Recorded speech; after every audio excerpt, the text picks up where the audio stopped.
Il est un des animateurs les plus emblématiques de France. À 95 ans, Philippe Bouvard en a vu passer des célébrités dans ses émissions. Mise à l'honneur dans Les Dernières Confidences, une interview réalisée par TV5 Monde, l'ancien animateur des Grosses Têtes est revenu sur son amitié avec Alain Delon, comme le relatent nos confrères de Gala.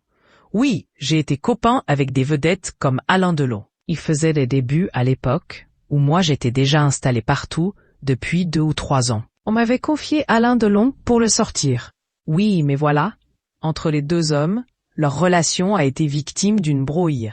On a rompu parce qu'une fois, dans un article, j'avais cité Claude Pompidou et Alain Delon côte à côte.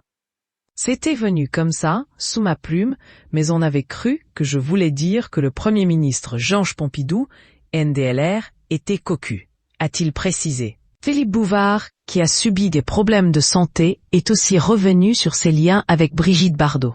Mais là aussi, il y a eu un petit problème.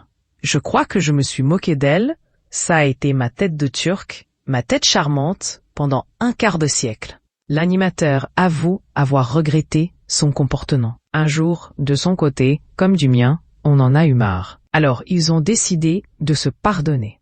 Je faisais les grosses têtes exceptionnellement brillantes, je l'ai invitée comme personnage d'honneur, en me disant qu'elle n'allait pas venir, et j'allais me moquer d'elle une fois de plus. On est devenus copains. Elle m'a avoué qu'elle souffrait d'avoir été ma tête de Turc dans une émission aussi populaire. Et il y a bien une autre personnalité qui a eu des liens difficiles avec Philippe Bouvard.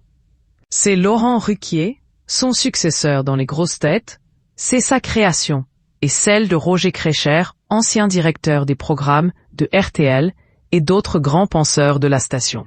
Philippe doit être content que l'émission marche toujours et continue à être numéro 1, avait précisé l'animateur de France 2 dans 20 minutes. Le passage de relais n'a pas été si difficile que ça, d'ailleurs, puisque Philippe était resté chez RTL. Christopher Baldelli, ex-président du directoire de RTL Radio, à l'époque, avait bien géré la transmission, on va dire, poursuit-il.